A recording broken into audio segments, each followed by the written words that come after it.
ওনার তো দেশে ফেরার তো কোনো অসুবিধা নাই। উনি যে কোনো সময় ইচ্ছা, উনি বাংলাদেশের নাগরিক, যে কোনো সময় ইচ্ছা উনি দেশে ফিরতে পারবেন। যে সময় উনি মনে করবেন উনি সেই সময় দেশে ফিরবেন। সাথে তারেক রহমানের একটা বৈঠক রয়েছে, তো সেই বৈঠকের পর তারেক রহমানের দেশে ফেরাটা সহজ হবে কিনা আপনি কি মনে করছেন? এই ব্যাপারে ওনার তো দেশে ফেরার তো কোনো অসুবিধা নাই। উনি যে কোনো সময় ইচ্ছা, উনি বাংলাদেশের নাগরিক, যে কোনো সময় ইচ্ছা উনি দেশে ফিরতে পারবেন। ওনারা যে সময় উনি নিজেরে যে সময় উনি মনে করবেন উনি সেই সময় দেশে ফিরবেন।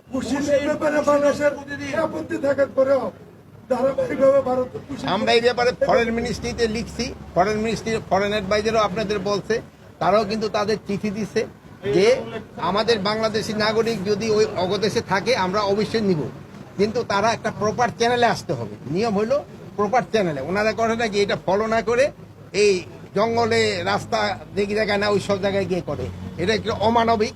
এই যেগুলো আমরা কিন্তু এটা শুধু আমাদের না, আমাদের যে অ্যাম্বাসেডার আছে, হাই কমিশনার আছে দিল্লি, তাকেও এটা বলা হয়েছে এবং ফরেন অ্যাডভাইজার এই ব্যাপারে আপনাকে কিন্তু ব্রিফও করছে।